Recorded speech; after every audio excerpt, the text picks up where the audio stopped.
What's up, you guys, and welcome back to Model Behavior. I am excited to be recording today, as always, but if the sound sounds a little bit different, I'm kind of messing around with these Bluetooth mics. You might have noticed that in my episodes with Sigrid, and I don't really want to invest in like a studio microphone until I know that this is something I'm going to really stick with because I have this habit of picking up hobbies really intensely for a few months and then just like dropping them. Like during the pandemic, I started a whole soap making business. Like I literally learned the process of making soap from scratch, cold process, hot process. I was super into the chemistry too of like learning about the different fatty bonds and the process of saponification. It's pretty interesting. But I literally had like an LLC established in the state of Wyoming so that I could sell soap, and I was selling some. But then after the world opened back up again, I kind of was like, I can do other things now, like go out in public. So I still make soap occasionally, but I don't as much anymore. And so I think these mics work okay. I just need to not scream into the mic like I was in the last episode. So I'm still learning. So I appreciate your patience and I apologize if your eardrums got blown out by our cackling laughter. Anyways, refer back to notes, Macy. Stop rambling. So I have like a work update, which has been it's pretty cool. So, two things. So, first of all, I am on a 5-year contract with Colorado State.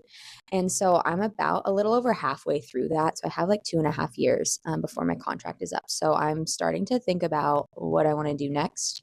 Do I want to become like a tenure track professor? Do I want to do another research position? Do I want to go into industry? And obviously, like a lot of things that are happening with the government right now might influence my decision. So I'm just really praying about it a lot and like really trying to go with the flow. But today, had kind of, it's not like that big of a breakthrough, but I'm working on this study with this data set from my PhD.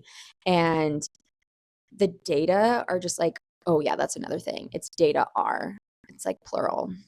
Don't forget it. Anyways, the data are like, it's a pretty massive data set. And so I've basically been working with running all of these scientific models and kind of trying to put a story together because that's kind of how it works with ecology. You kind of just have to take what the data are showing you and then kind of build a story off of that. And my boss was just not really going for any of my ideas. And I was spending a lot of time on these models, you guys. Like it was a lot of coding, it was a lot of new stuff for me. So I did learn a lot. But today I I met with her and I went through a report. I did like 3 different types of models and I kind of explained why I thought it was important to include each one. Sorry, I'm getting into boring stuff that you don't want to hear about. Anyways, she finally went for it and she was like, yeah. And so I am so excited to start writing this paper. You have no idea. I'm so excited to get this data published and just have it off my desk and get on to the new thing, which I'm really excited about. So, yeah.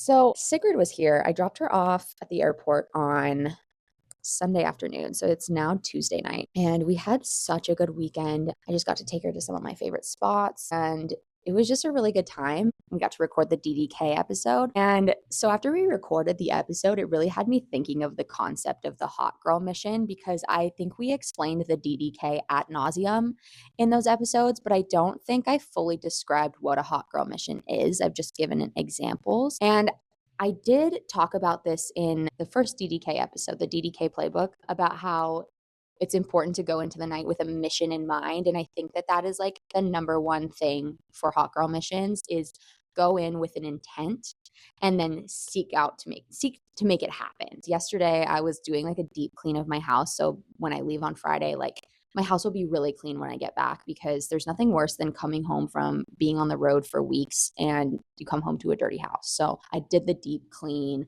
I scrubbed all my floors. Everything is just in pristine condition right now.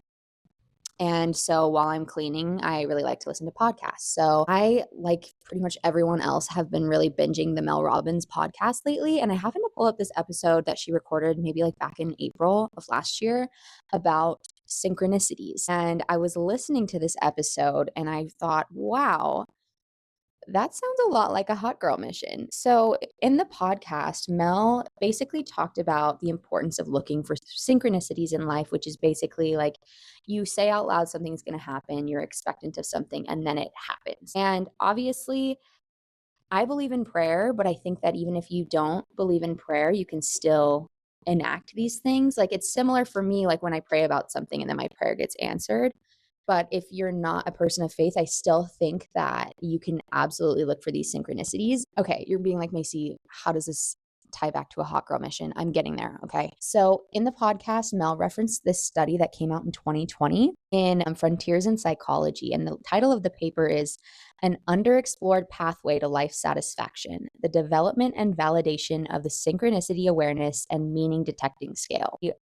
They define synchronicity as referring to meaningful coincidences that seem related but lack a direct causal connection. So, for example, it would be like, oh, like, please help me, like, God, please help me find a parking spot, or I'm going to find a parking spot.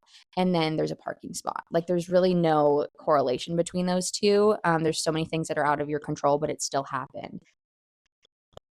So then the premise of the study, it explored whether awareness of synchronicities and the ability to detect meaning in them contribute to life satisfaction. So this is like a very empirical study. They collected data and they developed and validated, the researchers did, a synchronicity awareness and meaning detecting scale to measure this concept. So they're asking the questions of, does awareness of synchronicities relate to greater life satisfaction? Can detecting meaning in coincidences enhance well-being? And how does synchronicity awareness compare to other psychological factors in predicting happiness? And so what they found overwhelmingly is that people who identified synchronicities in their life had by far way more life satisfaction than people who couldn't find meaning in experiences. And I'm going to get a lot deeper with this later in this episode, but for the purpose of defining a hot girl mission, I think that obviously that's not a scientific term, but a hot girl mission is identifying a synchronicity. Okay. You're going into an experience, a night out, a trip, or even just a day where you're like, I want something exciting to happen today. And you say out loud what you want to happen. So it doesn't always have to do with dating. It could also be something that you want to happen at work or, I don't know, like an interaction with a friend that you want to go well. And I've noticed that when I started labeling these experiences as hot girl missions and like making a point in my mind to set out and do something, things happen to me, but it's more like I also participate in making those things happen. And I have just noticed that my life has become infinitely more exciting. I really do. And I do think it's like a feedback loop where you're putting the energy out into the world and it's giving it back to you. And so I thought that that was pretty cool. So yeah, Mel Robbins has a episode about that. It's called It's More Than a Coincidence. Synchronicity Will Change Your Life. And I highly recommend going and giving that episode a listen. Obviously, she's not talking about silly, goofy missions to flirt with men, but you can really apply it so broadly. So you're like, okay, why are you getting so deep with that? Well, I wanted to talk about something a little bit more serious in today's episode. And I know it's only episode 8, but I really was thinking I was going to wait until a lot later to talk about this. But I do think it's important to update you guys on like things that I'm going through and things that I've been struggling with because that's part of like this community, I feel like, is being able to like talk about these topics openly. And if anything, just like to help people feel less alone. So, flashback to my weekend with Siggy. I want to tell you about something that happened. So, I took her to my favorite restaurant in Fort Collins. It's called Emporium. They have a really, really good happy hour. I'm telling you, it's amazing. Like, really good appetizers for so cheap and just like amazing drinks. And so, we were at Emporium, and our plan after dinner was to go to the women's basketball game at CSU. So, CSU was playing my alma mater, University of Wyoming, so it was going to be a really good game. And so we were at this restaurant. Sigrid was decked out in my University of Wyoming gear, and then I was wearing all CSU gear, and we were like just really excited to go to this basketball game. So we're sitting at this restaurant, and this group of hockey players walks in. And after that interaction, we were kind of like, wait, should we go to the hockey game instead? And this was kind of symbolic for me. So this was like my first hockey game in almost a year, and going to the game, I just like forgot how much I loved it. Like the crowd gets so into it as compared to like basketball or like even football. Football is pretty fun, I will say. Like I would say the vibe of the crowd in hockey is the most similar to football. But it's just so fun because everybody's just high-fiving each other. Like the crowd is just yelling the most out-of-pocket stuff. Like it's so fun. But the reason why I did have to call off hockey for a bit there is because I went through a breakup this summer. And I guess out of respect for myself and my healing, and also out of respect for him, I'm not going to go too much into the details of the relationship, but he is a professional hockey player. And so I had started going to Eagles games before him and I started dating. And so I was already kind of learning about hockey and really enjoying it. But after the breakup, I just really correlated that so strongly with him. So I just really couldn't have anything to do with it. And so going to this game on Saturday was really symbolic for me. And also it was so fun that I got to go with Sigrid. Sigrid loves sports and we just had such a fun time. But I wanted to frame that for today's episode because I really wanted to talk about heartbreak and healing. It fell hard and fast for this guy. He kind of swept me off my feet. He was treating me super, super well. And I really enjoyed like learning about the sport of hockey through his eyes. And I feel like I learned so much and I just know the sport so much better now. And we ended up breaking up in the summer sometime, and he ended up signing a contract to go play overseas. And the relationship in and of itself was not that significant. Whereas, like, you know, I've been in relationships that last like years and years. So, considering that, the breakup hit me like weirdly hard. I just took it really hard emotionally. I wanted to talk about some of like the common feelings that people go through when they experience heartbreak. So, I wrote down some points of what helped me when I was healing from this. Like, I think back to times in my life when I experienced the most personal growth and change, and it was almost always connected to some sort of heartbreak. And because of that, and because of that, I don't want to close myself off to those experiences because while, yes, it is very hard, I do think that loving someone can really change you both during and after. So when this first happened, I was very much like, God, please just like help me forget. Like, this was so painful, like all of this stuff. But now I am looking back and I just see how much good came out of it. So first, my first point on dealing with the immediate aftermath is recognize your worth beyond their actions. So this guy that I was dating moved on very, very quickly after the breakup, which hurts. But it is what it is.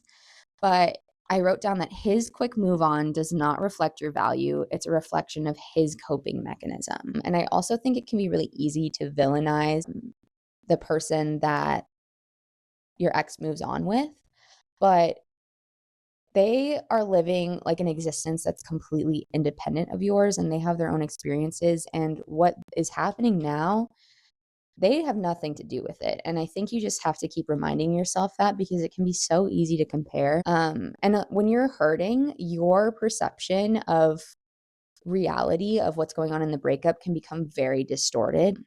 So it's really important to rely on friends during that time. And I just feel so blessed to have the community of friends here that I did and have my family because I genuinely do not know what I would have done without them. Okay. Recognizing your worth beyond their actions. The second little note I have is don't internalize his behavior. Your worth isn't tied to his decisions or timeline. So, again, that's kind of going along with, okay, what happened here has probably little to nothing to do with me. And like, we like to kind of centralize ourselves of like, oh, if I had done this differently, then we wouldn't have broken up. But to be honest, like, he made choices that had nothing to do with me that led to us breaking up. And now that more time has passed, I'm really reflecting on that and seeing how much of a good thing that is because I'm able to like maintain my confidence in being a good partner. So, along those same lines, it's important to trust that your healing journey is uniquely yours and it's okay to take the time you need. So, like I said, this relationship was definitely not my longest relationship. And I think that we tend to, as a society, treat all heartbreak the same, but I think that there are definitely different types of heartbreak depending on the type of relationship that you had. So, since this was shorter term and long distance, I think that a lot of the pain that I was experiencing was breaking up with that limerence, like breaking up with the person that I thought he was in my head. Whereas when you go through like a long-term relationship breakup, I think a lot more you know that person front and back and you know everything about them. And so it's kind of mourning the loss of that person. But I do think with the shorter term relationship, it's a lot more about breaking up with this idea that you had of him in your head.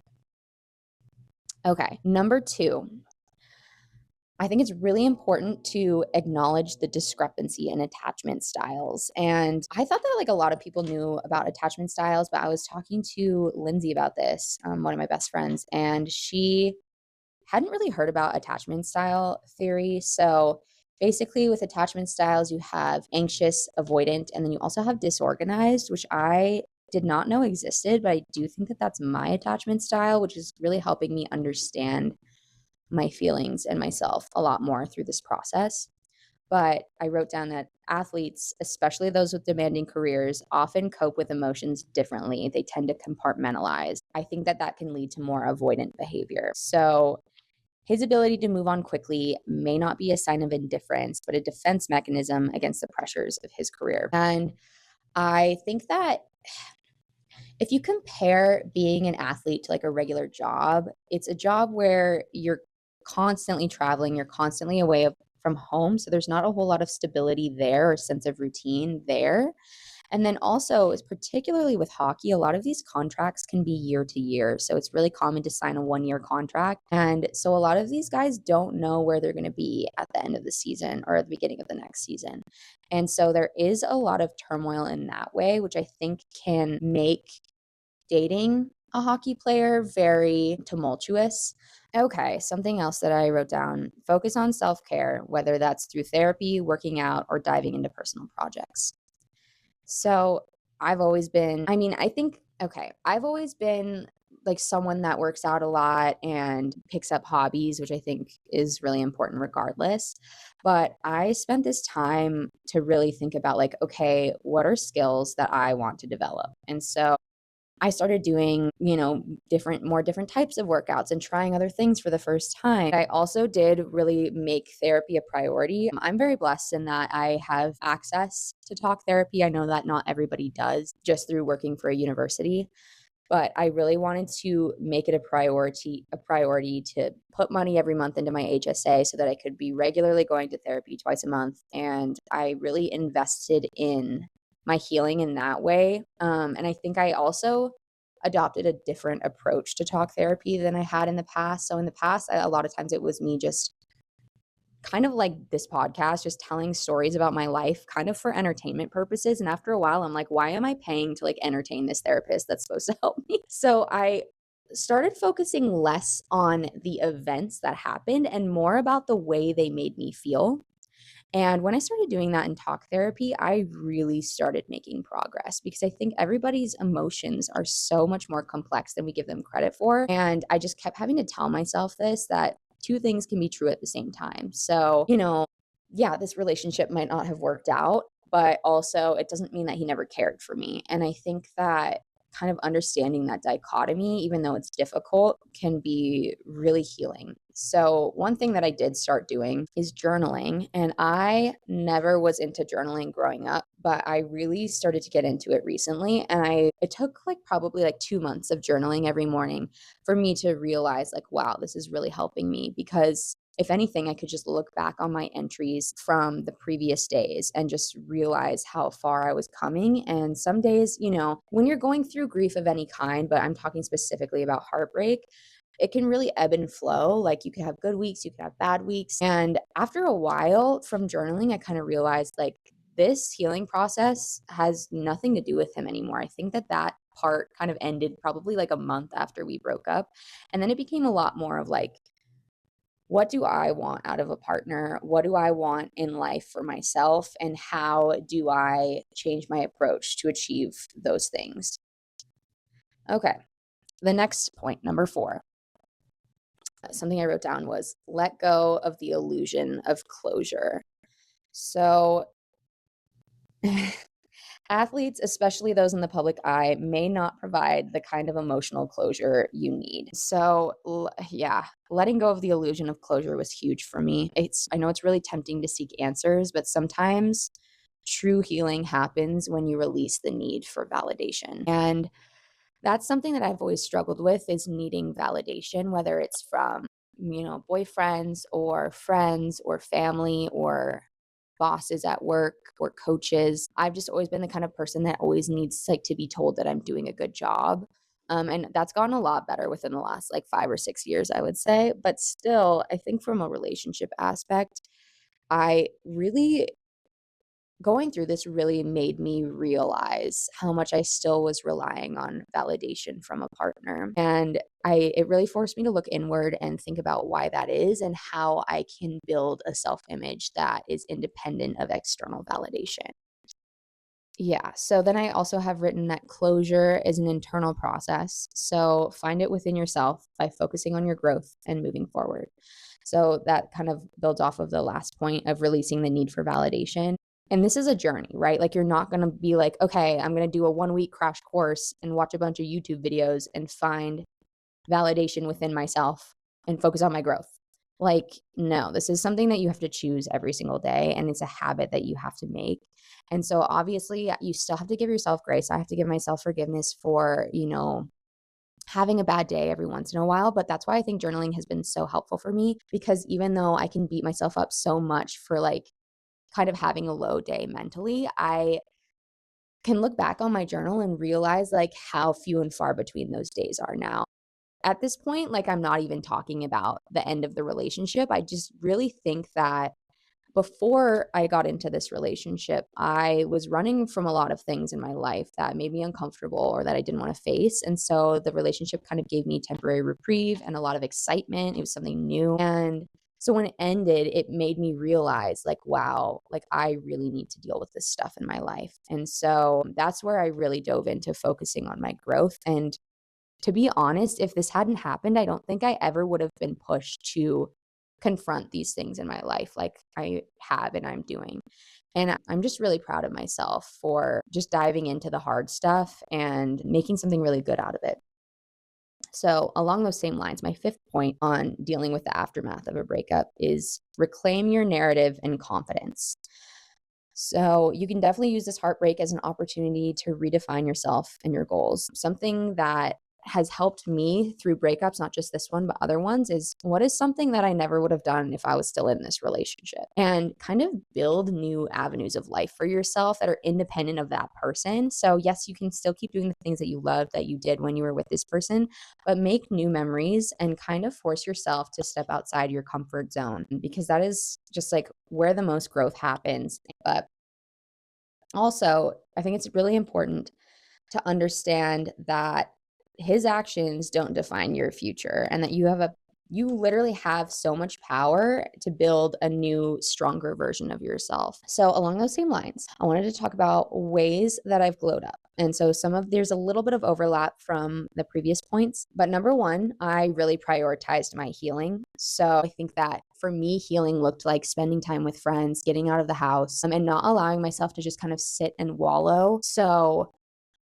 that really helped me, and so I was already doing, like, group fitness classes before, but I really started going to a lot of classes just to get my mind off of things and get myself out of my head and keep myself in the present moment, and I think that's one way that I really prioritized my healing. I also really reconnected with my faith.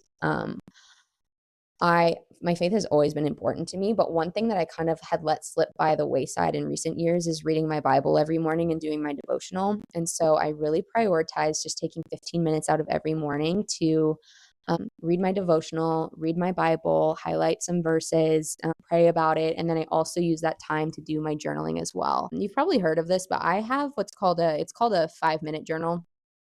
And I really like it because I'm not the kind of person that can just like sit and write stream of consciousness. Because also for me, like when I go through hard things, and I think a lot of people do this, I kind of just like resort to anger because I'm like, oh, it's not fair that I'm like feeling like this and that like I'm going through this alone. But I like the 5-minute journal because it keeps you from kind of like spiraling and writing like angry thoughts. And instead, basically, you write down 3 goals for the day. And then also there's like, you can write down an affirmation, which I use an app called I Am. And there's research that shows that you're really supposed to do this right when you wake up in the morning, because right when you wake up in the morning, there's a little bit of a lag between when your limbic system is active, which is the center of your brain that handles like emotions, and when your logical brain turns on, which is your prefrontal cortex.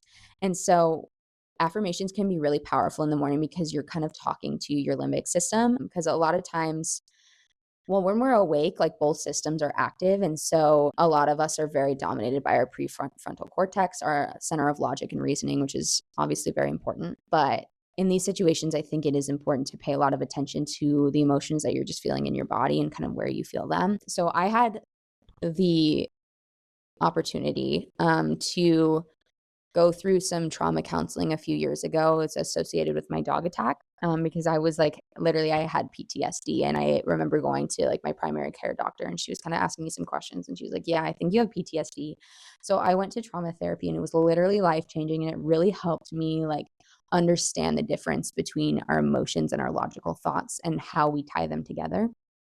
And so, yeah, this 5-minute journal is really good for that. And then also there's a spot where there's like a brief prompt and you can write about it. But anymore, I kind of just use that space to write what I'm thinking about. And it's nice because you get it done and it's not like you're sitting there for forever. You only have so much space. And then at the end of the day, you go into the journal and you write about a highlight of the day. And that is my favorite because it just makes me realize, again, synchronicities. It makes me realize like how many good things happen to me.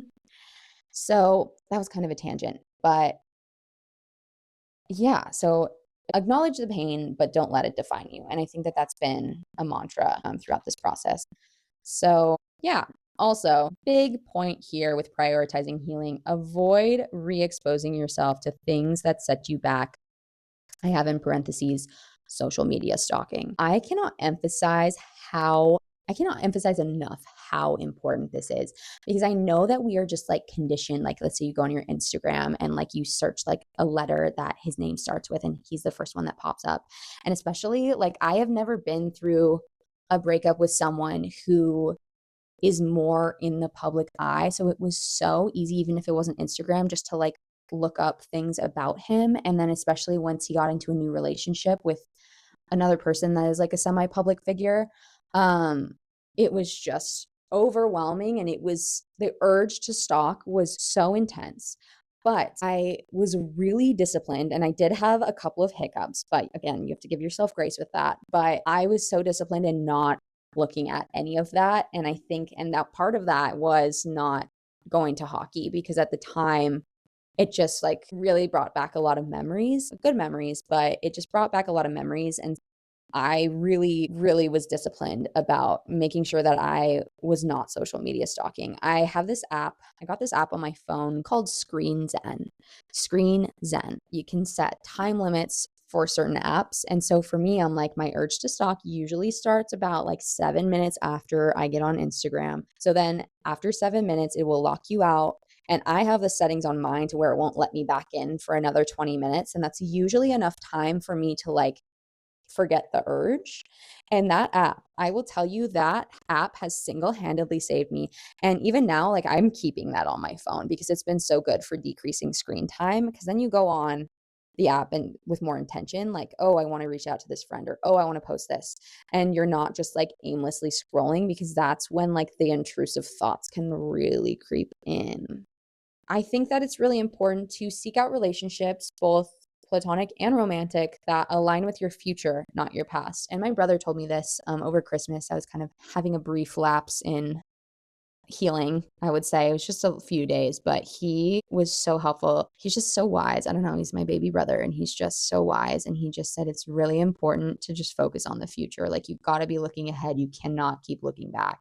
And obviously, he told me a lot of other encouraging things, but I think that that is so important to remind yourself every day when you get to when you're just sitting by yourself and you start having those thoughts, just stopping them right when you start having those thoughts and redirecting that to like thinking about something exciting coming up ahead. So helpful. Okay, number 3, elevate your social circle. So this fall, I was like, okay, I obviously I have friends in Fort Collins. I have like my tennis friends, but Fort Collins is definitely a city with a lot more families and older people. And so I went to an event this fall. It was actually a camping trip. It was put on by my friend Avery has a social club named the Group Chat. So if you're in the Denver area, definitely check out group chat events because I've literally made so many friends through that group. So I went on this camping trip kind of just on a whim. I was still up in Montana teaching, which I think I've mentioned that before, but I teach a field course in Glacier National Park in the summers. It's the best. I love it. And so I was still up in Montana and I was like thinking about coming back to Colorado. And I'm like, okay, how do I make more friends? And so I kind of on a whim, I signed up for this overnight camping trip that Avery organized through the group chat. And I ended up meeting like some of the best girls ever. And that was kind of the catalyst I needed to really start making more friends. So highly recommend taking risks and saying yes to things that you wouldn't normally. Okay, my last point, operate from a place of abundance. And this is where I'm tying in the synchronicities, the hot girl missions, okay? Because this is something I really started praying for this fall. Like every day I was like, God, please help me see the good that I have in my life. Because I think when you're experiencing something really emotional or just hard, you can really just focus on the bad things. And I just like got to a point where I was like, I feel like I'm just blind to how good my life really is. Because, you know, a lot of times we pray or ask the universe for things to change. Like, well, if this would just happen, if I could just find that partner, I'd be happy. Or if I could just get this job, I'd be happy. Or if I could just get this raise at work, I'd be happy. But that's kind of like a self-fulfilling prophecy and that you're always going to be wanting something else. And so I really thought about how I could reframe my mindset from asking God for things to asking him to reveal the good things that he's already given me. And once I started praying that prayer like on a daily basis, like these synchronicities were all over the place. Like I noticed people being so kind to me. I noticed that when I was kind to someone, how kind they maybe were taken off guard and then were kind back. And then definitely with hot girl missions, I was like, okay, if I set out to find fun, I will find fun. I think that kind of having that optimism about your life can be and operating from a place of abundance and identifying those synchronicities and identifying those answered prayers is it's been life changing for me. And obviously I'm still learning, but I will say like I wake up every morning just like happy. Like I just feel so content and I feel so blessed. And every day I'm just like, wow, I literally like have my every need met and just like emotionally, spiritually, physically. And I'm just so grateful for that. And that is something I think about every single day. So, with all of that being said, I wrote down a few things that I'm currently working on in my life based on all of those things I've learned so far. So, number 1, after that game on Saturday, I realized I really wanted to rebuild my love for the sport of hockey again. I want to appreciate the relationship for what it was and what I learned, but also like, I don't want it to keep me from, like, going to a sporting event that I love, and it's so convenient, and it's so affordable, and it's just such a fun time. So, that's something that I definitely wanna be more intentional about is separating those things that maybe I was conditioned to, like, associate with a person, and just kind of, like, finding love for it on my own. Again, I only wanna look forward, I never wanna look back, like my brother Jacob said, like, focus on the future, stop looking back, and I really wanna stay mindful of what's in front of me, so identify the good, try to be mindful about your days, don't just go through the motions. I'm the type of person I have a very vivid imagination, like, I don't know, and it can be good or it can be bad. When I was younger, I did a lot of creative writing, I wrote music, and I've also been a very, very active dreamer my entire life, but I know this about myself that I have a very vivid imagination, and after really focusing on my mental health and my spiritual growth, and then also taking a social media break, it made me realize how much of my life I live in my head and how much of my life is like a narrative that I've constructed for myself and that it's not really reflective of what's actually happening. And once I realized that like 90% of the way people treat me has nothing to do with me, especially like if I'm being polite and I'm being kind and I'm leading with that kindness, like someone's rude to you or someone treats you badly, like it really doesn't have as much to do with you as you think it does. And that is freeing. Like everybody's the center of their own universe, everybody's dealing with their own stuff. And I think, like I said, we like to